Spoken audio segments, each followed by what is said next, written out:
Hi, this is Mrs. Griffin, and today we're going to talk about comfort and pain management. Pain is defined as an unpleasant sensory and emotional experience associated with or resembling that associated with actual or potential tissue damage. Pain has a complex story. Today we know pain assessment as the fifth vital sign, but in the mid-1990s, the American Pain Society pushed aggressively to promote pain medications. We know and understand that pain control is a measure of satisfaction, and it's linked to reimbursement. Pain is subjective. So as nurses, a priority responsibility is to assess your client's pain level and provide individual interventions.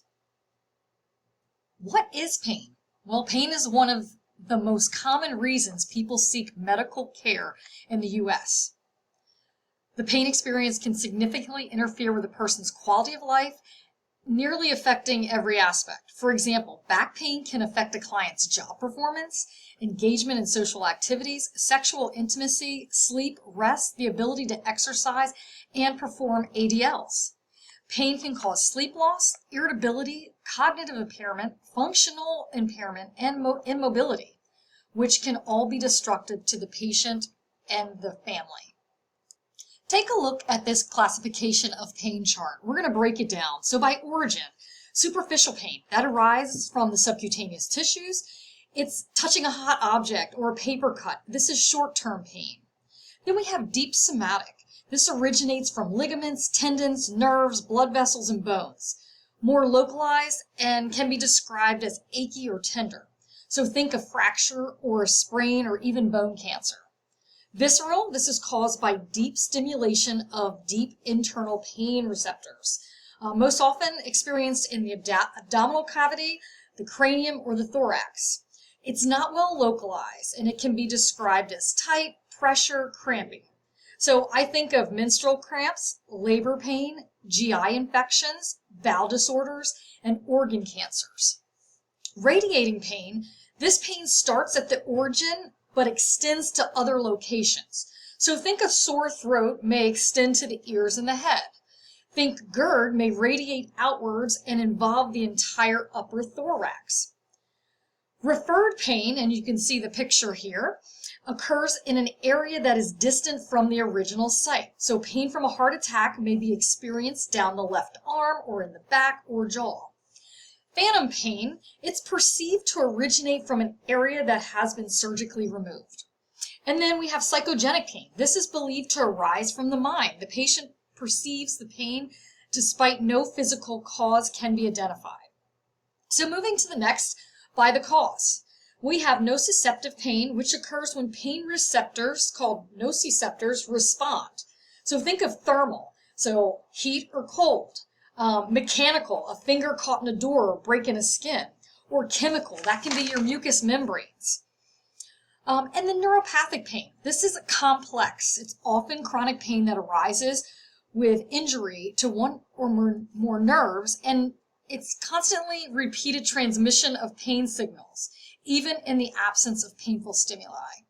So nerve injury can be from conditions such as poorly controlled diabetes, stroke, tumor, alcoholism, or viral infections such as shingles or HIV.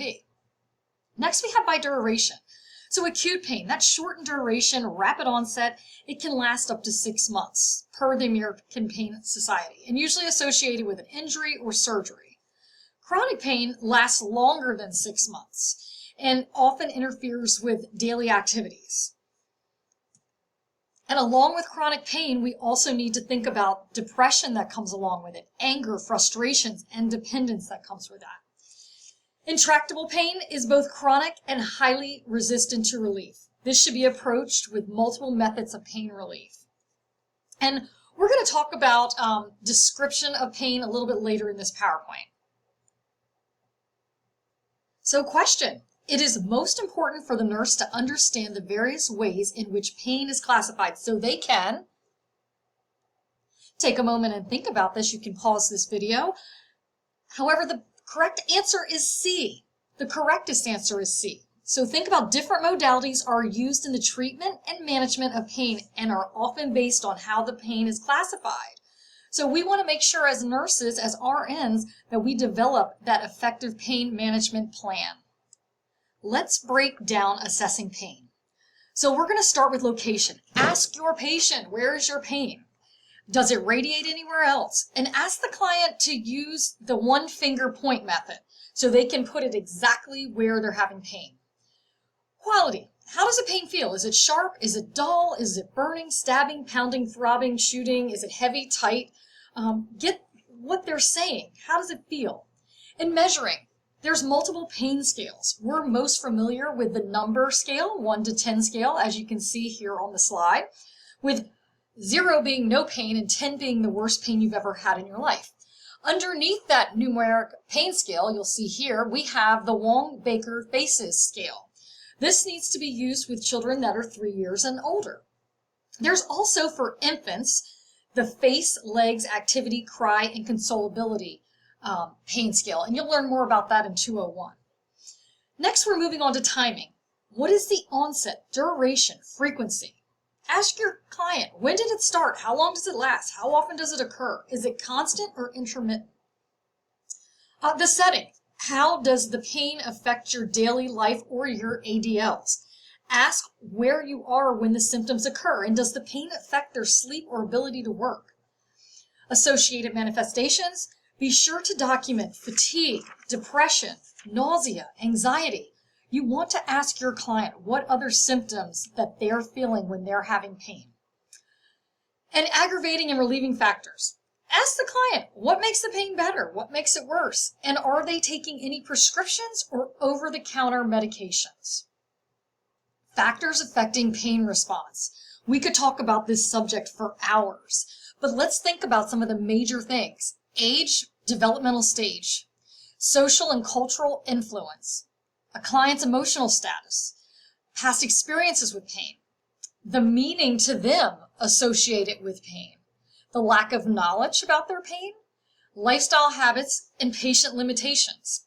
When I think of patient limitations, I think of their language. Is there a language barrier? Do they have hearing loss? Do they have a lack of understanding? Do they have fears of addiction or side effects?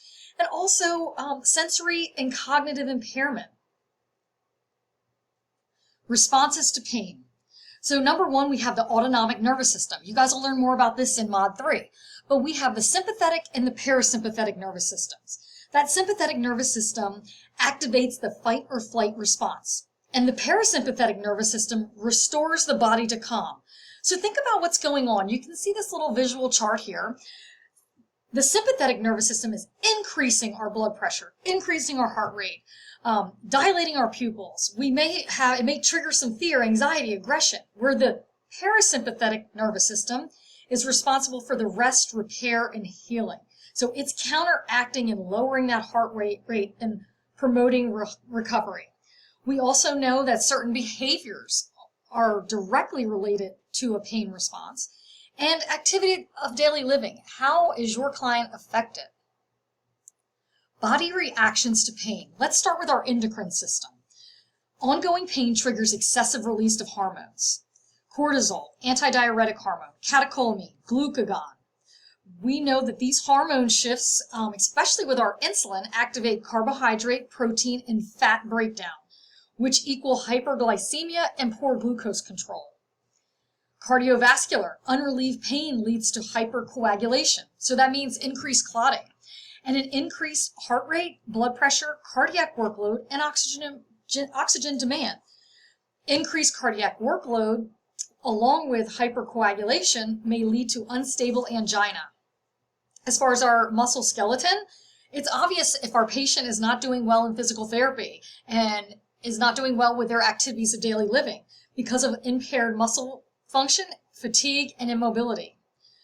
Respiratory. Your client in pain tends to breathe shallow and limits that thoracic abdominal movement.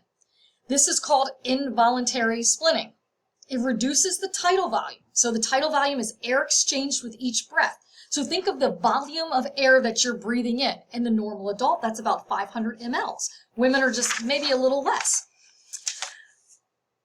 As far as your urinary system, pain can cause the release of excessive amounts of catecholamines, aldosterone, ADH, cortisol, angiotensin II, and prostaglandins.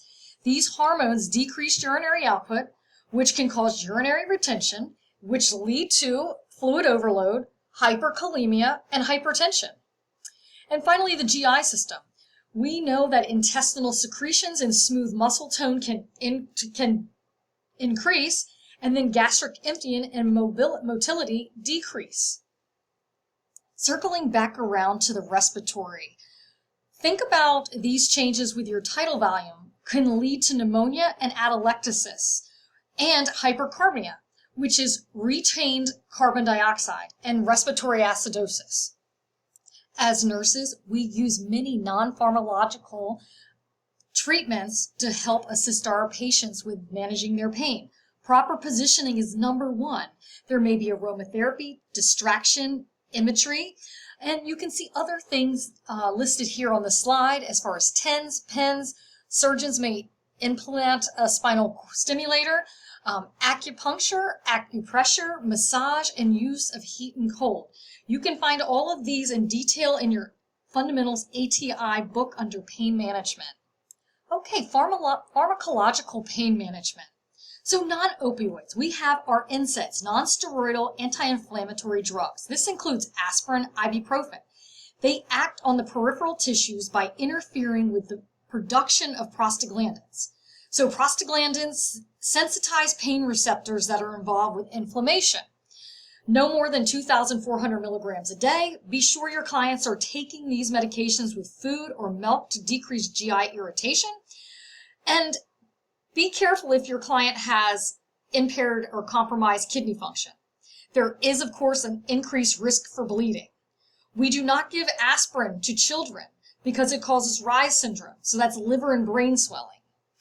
Acetaminophen has very little anti-inflammatory effect, but it does have analgesic and fever-reducing properties. There are fewer side effects with acetaminophen. They rarely cause GI problems. Now, one thing we do have to think about is Tylenol toxicity.